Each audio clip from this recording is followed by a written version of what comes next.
from traditional finance IPO into Web3 investments. Thank you. Thank you, Mr. Tony.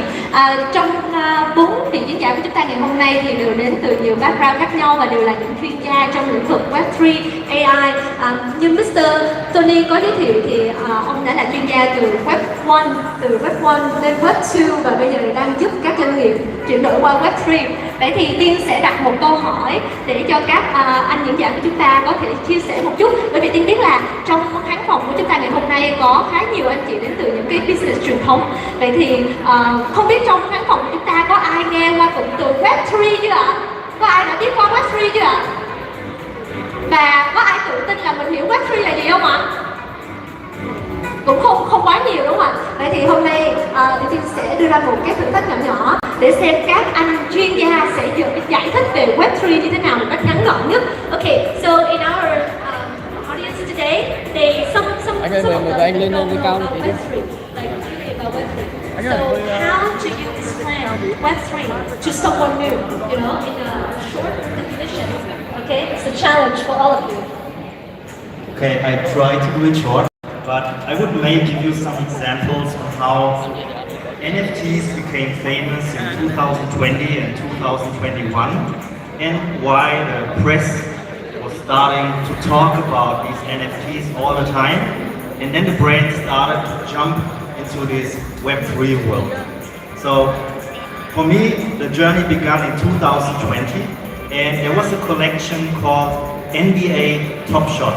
So this is a basketball collection, and you were able to buy some packages, and in one package there were 6 NFTs. And you may remember a lot of people also here in Asia are collecting Pokemon cards, real physical Pokemon cards, right? And sometimes you're lucky and you'll get a legendary Pokemon card. And this is the same thing with NFTs. NFTs are unique and they exist just one time. And with NBA Top Shot, you were able to invest like $20 in one package. And then if you were lucky, you'll just get one legendary. And the crazy thing about that was that some people were able to sell these legendary NFTs for around $100,000 and more. And this is crazy. From $20 to $100,000. In just like several days. And then several times later, it was the 1st May of 2021. You may know that there were these monkeys, apes, the bored apes, and they got very famous within a short time frame. So you were able to invest like $280, that were like 0.08 Ethereum at that time, and you didn't know anything about this collection and what do they deliver, what do they promise, but people just bought it. And then in the same night, on the secondary market, the price already dropped to like 50%, people lost money, but the next day already, the floor price, that means the cheapest NFT you got, was already double the price. And to make it short, nearly a year later, people were paying $500,000 for just one NFT. From $280 to $500,000. And a lot of celebrities all over the world entered that NFT collection, like Paris Hilton, several NBA players, Jimmy Fallon is also a very famous moderator. And then of course a lot of other people joined the project. And that is why there was a lot of press attention and a lot of more NFT collections came into the market. Thank you for your sharing. Như anh Thanh Đào chia sẻ khá là nhiều thông tin, nhưng mà Tiên xin được phép tóm tắt lại. Thì về định nghĩa Web3 là một định nghĩa khá là rộng và phổ biến, nhưng mà anh muốn nhắc đến một định nghĩa đầu tiên được để ý nhiều hơn, báo chí truyền thông để ý nhiều hơn vào năm 2020, 2021, đó là NFT. Ở trong khán phòng của chúng ta thì chắc là cũng khá nhiều anh chị nghe về cụm từ NFT này rồi đúng không ạ? Có rất nhiều người đã thu thập những cái NFT chỉ là để bộ sưu tập thôi. Có thể là những cái tấm hình của các cầu thủ, hoặc là tấm hình của một con khỉ, hoặc là những cái bức tranh hình ảnh. Nhưng mà những NFT này khi mà họ thu thập thì giá trị rất là thấp, nhưng sau đó thì cái bởi vì nó là những cái NFT độc nhất và duy nhất, nên là khi mà cái giá trị của nó tăng lên thì lên rất nhiều lần, và vì thế nó đã thu hút được rất là nhiều sự quan tâm của các nhà đầu tư cũng như là các anh chị từ truyền thống sang. Vậy thì đó là một cái khía cạnh nhỏ của Web3. Chúng ta hãy cùng lắng nghe thêm ý kiến của anh Jack về Web3 được không ạ? Yes. So when I was in high school, I used to play a lot of video games. So when I was in high school, I played a lot of video games. So during school, I noticed my friend has been selling in-game items to other players. So I think from that experience, people start realizing that you can actually start making earnings, revenue to the work creativity that you make, contribute into the gaming, into different media platform. So I think for Web3, it's just about owning your data, and then you can start making your earnings and make more contribution to the using creativity and start building a community using data. Because right now Web2, you're not everything, a lot of stuff that you do online, you're not actually using centralized platform, but using the Web3, you can actually start using your creativity to earn more. Yep. Thank you. So with Web3, people can actually earn the money from their own work, right? Correct. Okay. Using the data as well. Yeah. Khác với Web2 thì ở trong Web3, tất cả chúng ta khi chúng ta chơi game hoặc chúng ta làm bất cứ một hành động nào để có thể đóng góp cho cộng đồng thì chúng ta đều có thể earn, đều có thể kiếm được tiền, đều có thể kiếm được thu nhập, và đó là cái điều mà làm cho Web3 trở nên rất là đặc biệt. Xin cảm ơn Jack. Andy. So ideally, I think that Web3 should be fairly decentralized. The other keyword that we should really look at is that Web3 is more for the creators. It creates a new kind of economy where users and community will have a lot more power. You are more or less empowered to make some critical decisions.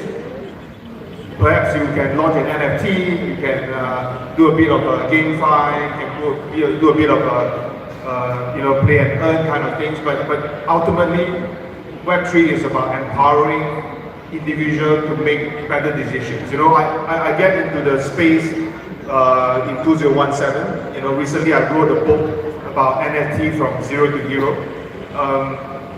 I think that NFT itself is one of the best gateway for communities, to get to know better what is Web3 and what can Web3 do.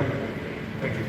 So actually the community will create and support your own business, right? And the role of the community is very important in Web3. Trong Web3 thì chúng ta rất coi trọng cộng đồng. Ngày trước với Web2 thì chúng ta thường chỉ có một chiều thôi, đúng không ạ? Nhưng với Web3 thì chúng ta làm sao có sự tương tác ngược lại giữa cái người thành lập ra một cái dự án, một sản phẩm nào đó, nhưng mà chúng ta rất cần sự hỗ trợ, các sự support của cộng đồng, và cộng đồng sẽ được trong Web3 thì các bạn cộng đồng, những người nhỏ thôi, các cái user nhỏ thôi vẫn sẽ được chăm sóc, bởi vì cái sự đóng góp của họ sẽ góp phần nên sự thành công của các sản phẩm trong Web3. Thank you, and Tony? Yeah, I started as a programmer. So when I was in college, the Web 1 just came out. World Wide Web, Hypertext Transfer Protocol came out. So at the time, there was Web 1, right? There was Yahoo, Jerry Yang. He'd make a lot of money by basically posting information, putting news, and all kinds of data online. And then a number of years after that, we saw Web 2 coming up, which is represented by, for example, Facebook. Mark Zuckerberg, he created this Podium online platform that started the launch of user-generated content, UGC. But then the content is still not owned by user-generated content, but owned by platform. So for Web3, it is really value internet, right? And also including decentralization and the blockchain technology provides all the uniqueness to guarantee the tracking. For example, using NFT technology, you can track, you can authenticate your creation. So it's really about rewarding the content creators. and the intellectual property, the IP right owners can actually own your IP on the blockchain, on the Web3 platform. So that is the value internet, and I think for the new generation of Web3 entrepreneurs, builders, I think there's plenty of opportunities for them to make good money in this new market. As a builder or as a community driver or as even players can earn NFTs and can earn their tokens. Thanks. So in Web3 we care more about ownership, right? And with your creation you can make money from that, right? Trong Web3 thì chúng ta rất coi trọng cái quyền sở hữu. Khi quý vị lên trên Facebook hoặc là các cái nền tảng khác thì những sản phẩm, những bài viết, những video, những cái tác phẩm của mình tạo ra đều thuộc về các cái nhà sáng lập đó, như là Facebook hoặc là Google, chứ những sản phẩm đó không phải là thuộc quyền của mình. Và cái quyền để chúng ta có thể kiếm tiền hoặc là kiếm ra lợi nhuận từ những cái sản phẩm sáng tạo của chúng ta thì không có.